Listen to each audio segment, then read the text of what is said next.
ancient lands of South Asia, where the dust of the road blends with incense and silence, a young disciple asked to see God with his own eyes. He did not ask for wealth or relief. He asked for a direct sign. He received it, but that experience almost cost him everything. What began as a sincere search ended by confronting him with a truth he was not prepared to sustain. This is the story of how a request born from longing can become the most demanding trial of the soul. The story begins in a small village surrounded by ancient trees and slow-moving rivers, where time seemed to advance with patience. There lived Arav, a young disciple known for his discipline and his constant desire to understand the divine. Each dawn he swept the temple, carried water from the well, and listened in silence to the teachings of the elders. His life was simple, orderly, almost predictable, and everyone said he had a pure heart. However, deep within him, Arav felt a restlessness he could not quiet. He listened to the wise speak of faith, trust, and surrender. But something in him remained unsatisfied. Believing is not enough for me, he thought as he watched the fire of the lamps at nightfall. He wanted certainty, something that would dissolve all doubt. That silent desire began to grow like a seed no one else could see. One day during a gathering in the temple courtyard, Arav expressed what he had been holding inside for so long. He said that he loved the spiritual path, but that he needed a real confirmation.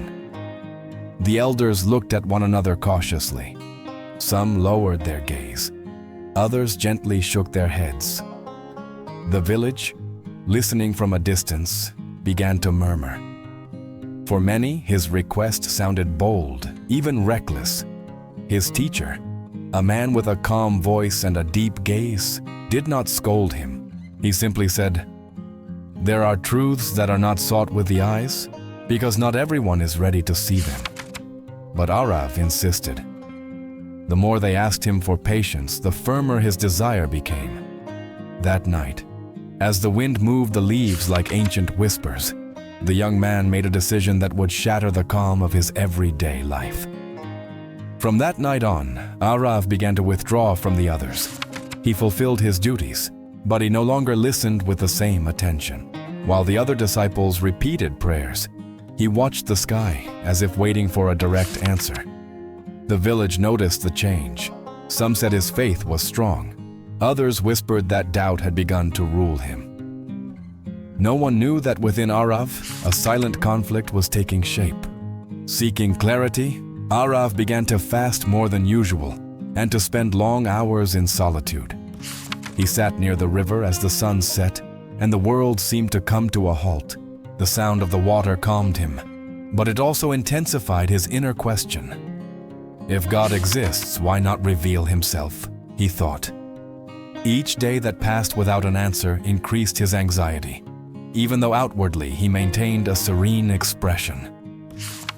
One afternoon, an elder from the village approached him and said in a gentle voice, "There are searches that, when forced, break something inside."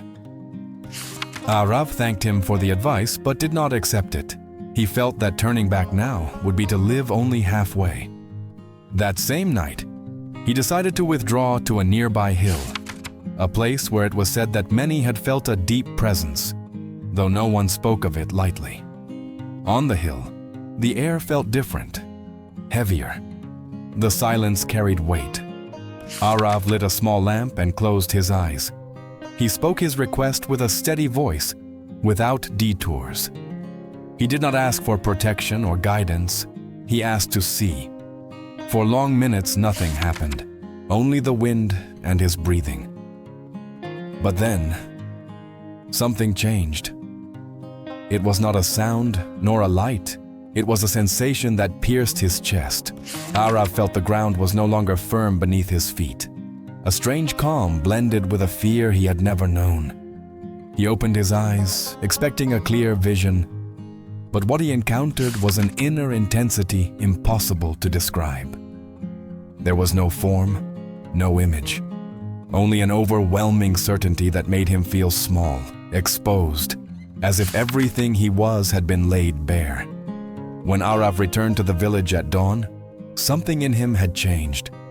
He walked slowly, as though the world weighed more. His eyes, once restless, now avoided other people's gaze.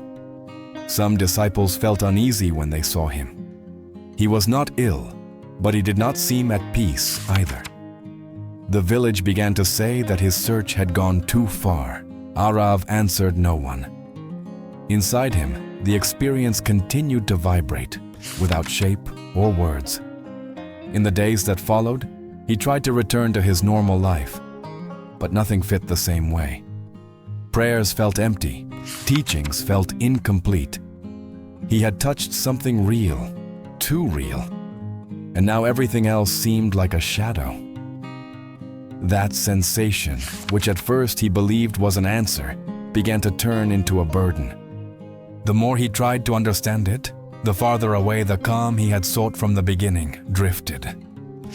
His teacher watched him in silence. One afternoon, he called him aside and said, "Not every encounter brings light. Some only reveal how much there is still to learn." Arav wanted to explain what he had lived through, but he could not find the words. How could he describe something that had no form? That inability frustrated him. For the first time, he doubted not God, but himself. Perhaps he had asked for something for which he still lacked inner maturity. That night, the experience returned without warning. Not as a vision, but as an inner pressure that would not let him rest. Arav felt fear, not because something external threatened him, but because his own mind seemed unable to hold what it had touched. He then understood an unsettling truth. Not every sign brings immediate relief. Some unsettle, disrupt, and demand a growth that hurts. The young man began to isolate himself completely. The village, which had once admired him, now looked at him with concern. He lost himself by searching too much, some said. Others thought he had been chosen. But Arav no longer listened to those voices. He was trapped between what he had asked for and what he now had to face. The sign he demanded had come, but not as he had imagined, and the cost was only beginning to reveal itself. As the days passed, Arav began to lose his inner balance. He slept little, and when he did, he woke with his heart racing, as if he had run long distances without moving. The world remained the same, but he did not. The experience he had asked for had opened an inner door he now did not know how to close. For the first time, he understood that not every truth arrives to be contemplated. Some arrive to be endured. The teacher sought him out again when he noticed his weariness. They sat beneath an ancient tree where many generations had learned to keep silence. "There are questions born from love," the elder said, "and others born from the pride of wanting to understand everything." Arav lowered his gaze. He did not know how to respond.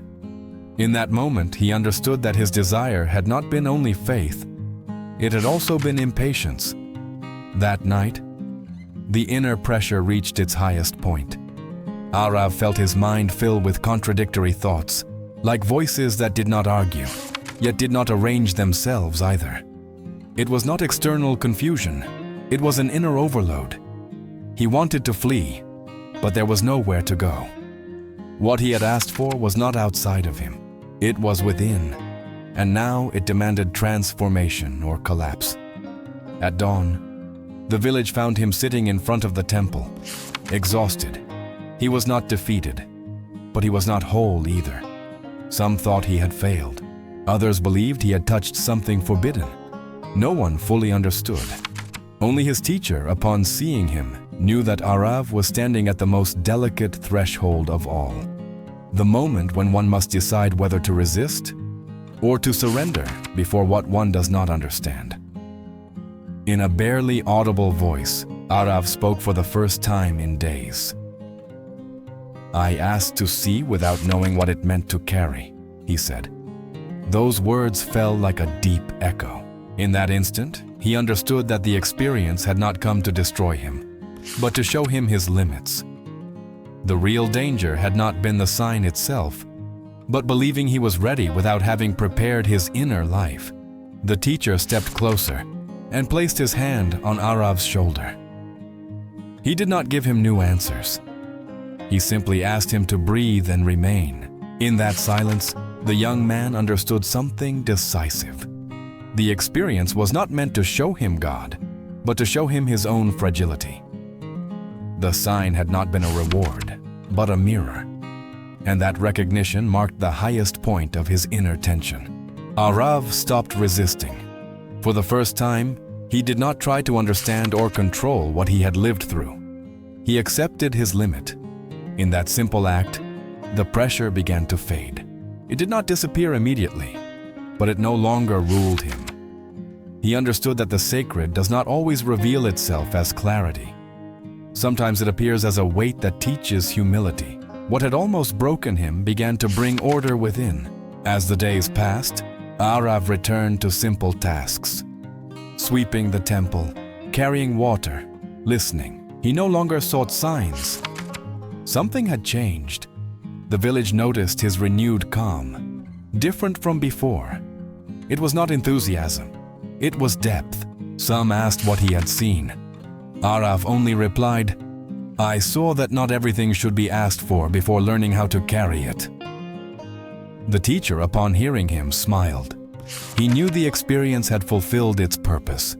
Arav had not received an external vision, but he had gained inner discernment. He understood that demanding certainty without maturity can destabilize, and that faith does not always consist in seeing, but in walking with reverence before what surpasses us. Thus ends this story born in the ancient lands of South Asia. The disciple who asked to see God understood that not every sign is an immediate gift, and that some experiences come to teach us limits, not answers. For true wisdom is not found in demanding revelations, but in preparing the heart for what it cannot yet understand. Sometimes the divine does not reveal itself. It is learned to be respected.